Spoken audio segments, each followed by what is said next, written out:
Hello, and welcome to Church at Home for the 24th Sunday in Ordinary Time. Father Ed here. Father Joshua. And Father Michael. And we are having an opposite problem from last week, I think, if I remember. Last week we had these difficult scriptures in the sense we were kind of looking for the message of hope and kind of complaining a bit about that.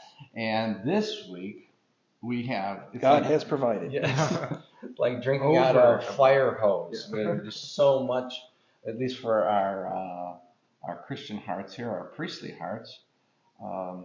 So maybe I could introduce the theme.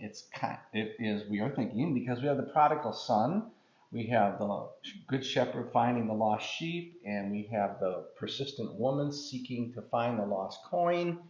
And so we also have Paul's letter to Timothy, in which he identifies himself, or the gratitude of God, because God has put him in the ministry in spite of the fact that he is the worst of sinners, and that Jesus Christ came and saved us. So putting all that together is that we're thinking of God's always ahead of, with his mercy, is always ahead of our decision to sin, I guess. Yeah, he has already provided us the grace that we need to return to him from any position of sin, right? So it's like this preeminence of God's mercy. And so, we sometimes think of God as like chasing us down, or that he is both chasing after us and already ahead of us, right? So it is a kind of a flip on that chasing after us, where he's already there waiting and ready for us, like the father in the story of the prodigal son, who has to be standing there waiting every day to see his son from far off.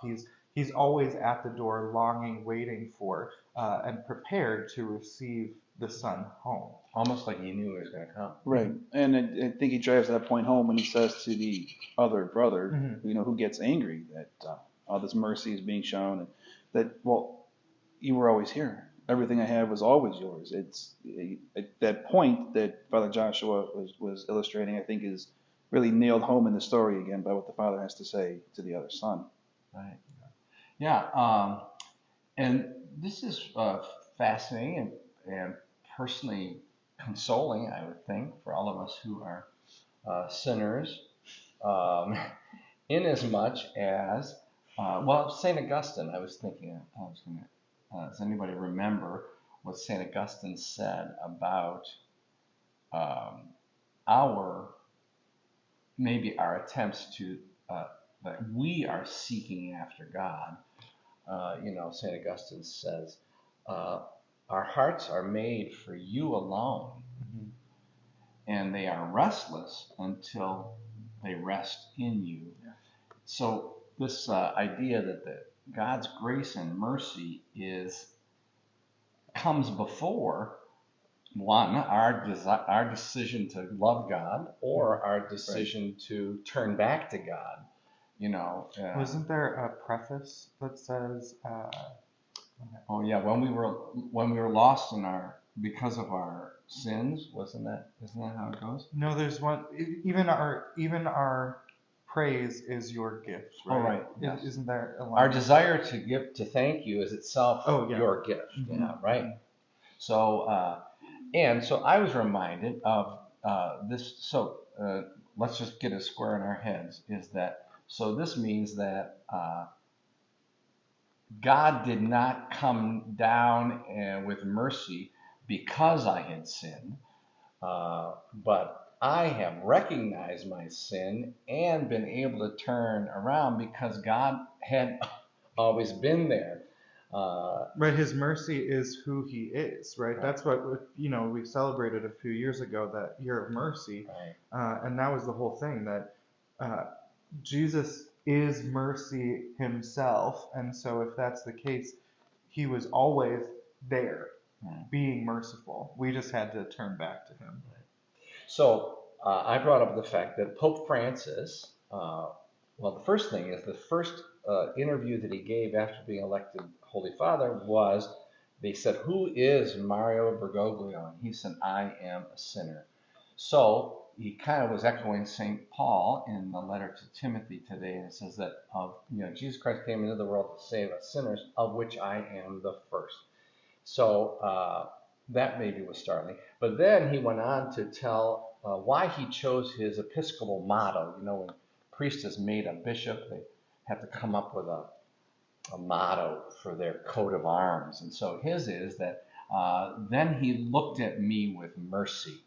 And this was a reference to the call of St. Matthew in Matthew's Gospel, and that Jesus looked at Matthew with mercy, even when he was a terrible sinner, and so that was startling. Anyhow, so Bergoglio goes on to tell the story that when he was 18 or 17 years old, he was going to a soccer game or something as a kid, and he went by the church and he just had this prompting that he should go in and confess his sins.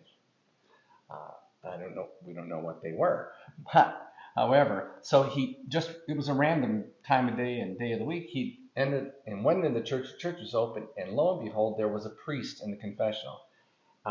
He went to the confession and experienced the mercy of God once again, and he claimed that priest, he had never seen that priest before, and he never saw that priest since, after. His conclusion is that this is a sign to us that our decision to confess, and maybe our contrition, our sadness for our sins, etc., is not something that we come up with, and then we have to go and convince God to forgive us. Right. But the recognition of our sins and the desire to be reconciled with God is, in fact, God's mercy, anticipating our return to Him. And so, we see that in the scriptures, especially today. And so maybe I think it's true too. We can go to our first reading, which is one of the many times that the Israelites really turn away from God, and it is always God every time that calls them back, right? When he calls them out of exile, he calls them out of war, he calls them out of everything. This is the same thing. He's the one who brings the desire to return to them. The Israelites never once are like, oh yeah, we're doing some bad stuff, we should go back to God. It's always God who's like, you guys are doing some bad stuff, you should come home. Right. And I'm waiting. Yeah. So many of us probably remember, I remember a very poignant example of my mother actually was out in the car looking for me because I was late. Ooh.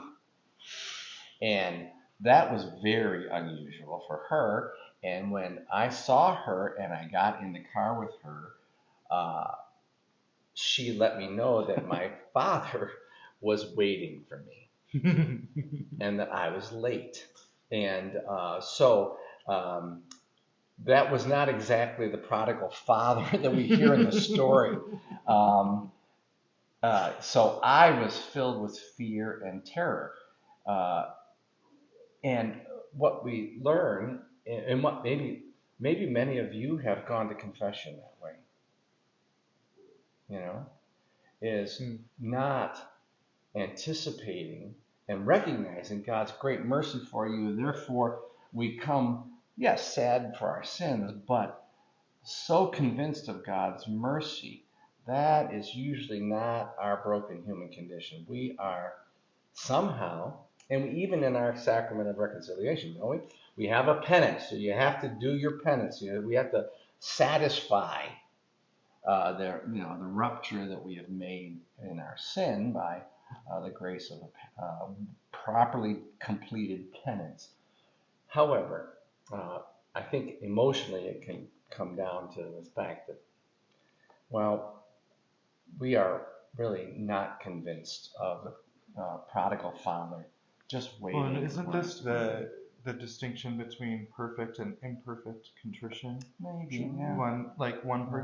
Imperfect contrition is when a person goes to confession because they are scared of punishment, and perfect contrition is when we go knowing that there is something better for us. Because you love God. Yeah, because you love God.